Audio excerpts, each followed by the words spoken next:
It's not a vulture or a crow or any other kind of bird for that matter. It's a drone, India's new high-tech eyes in the sky. And it's being used to man our farms and fields. So far, drones have been used for border surveillance, for national security purposes.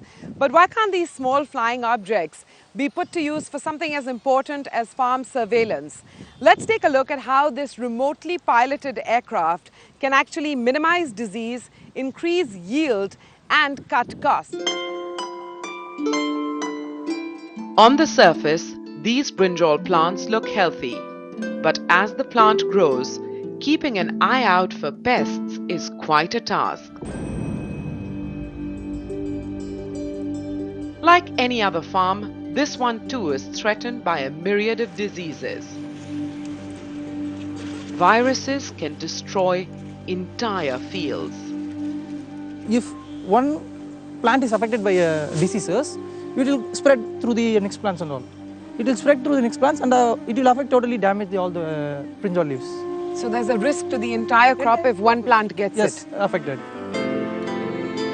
Trying to find a solution to control crop disease is Bhushan Gosabi, a former engineering student of the Chennai-based Veltech University.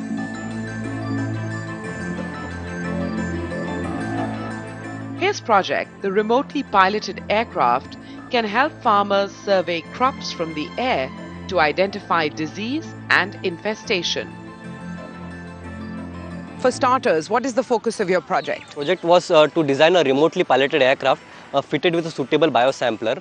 Once this was done, we can fly the aircraft in the nearby fields, and we can collect the air samples at that particular area, and from the infection of these samples we can tell it what particular biota is present in that particular area. So on basis of that we can just make results like what kind of pesticides we should use, or what kind of preventive measures that we should take to prevent the infection from these from these biotas. What is agricultural biota?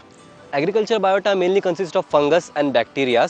They may be transported over a large distance in the atmosphere. This transport generally takes place in the primary boundary layer, that is extending from 50 meters to 1 kilometer above the surface of the earth. Has this aircraft been put to work for real farmers in real fields, or is this still a university project, still very much a prototype? We have flown the aircraft in few of the locations and we have collected the samples and we have investigated them. We have found some of the biotas in particular area which are injurious to the paddy fields and tulsi fields. We have found them. This innovation uses an unmanned air vehicle fitted with a biosampler to collect air samples. Bhushan's model of the remotely piloted aircraft is fitted with 3 samplers, one at each wingtip and another on the fuselage. Instead of using internal combustion engines, he is using the electric propulsion system so that there is no risk of polluting the samples.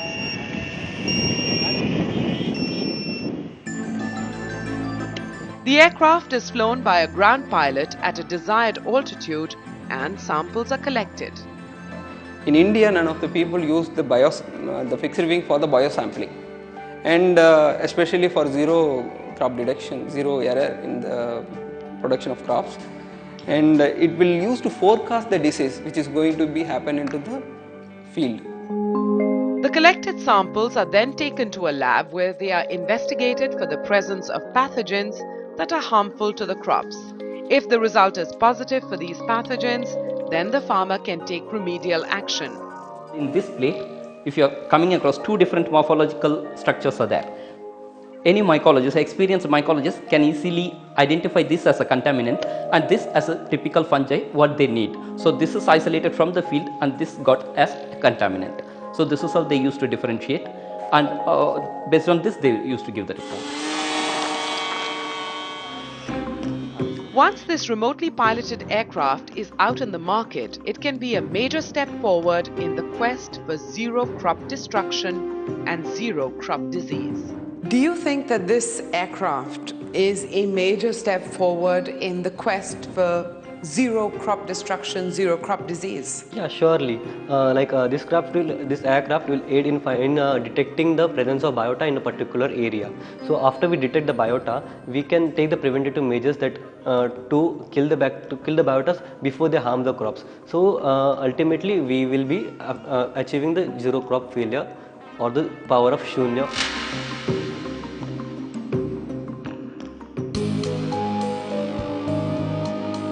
With all the learnings from this episode, we speak once again to MS Swaminathan to assess the role of science and technology in agriculture. Professor Swaminathan, what role do you see for science-backed, cutting-edge technology in Indian agriculture? That science with cutting edge technology will determine our future. If you don't have enough science determined our past, science will determine our future. As Nehru said, the future belongs to nations who make friendship with science. And therefore, friendship with science and agriculture is very important. Can you foresee a future in Indian agriculture with zero crop failure, zero losses for the Indian farmer? I won't say zero crop failure is possible. Suddenly there may be hailstorm, there may be many things. But I think we have already minimized the loss. We have reduced the loss due to weather conditions and so on. And by building up what I call compensatory production strategies, there is a monsoon management strategy. If we adopt it, we can minimize the loss and maximize production in a good season. Maximizing production in a good crop season, minimizing loss during the adverse season should be the twin components of a strategy. Professor MS Swaminathan, thank you for sharing your insights with us on the show today. From scientists who are trying to counter the menace of counterfeit pesticides to an innovator with a drone trying to combat crop disease, we travel the length and breadth of the country to bring you up close with innovators working towards the goal of Shunya crop waste and ultimately Shunya hunger. That's it on this edition of DuPont Presents The Power of Shunya, Quest for Zero, a show that celebrates science and innovation, technologies that could secure our future, human ingenuity that could reduce our challenges to zero. Till next week then, goodbye.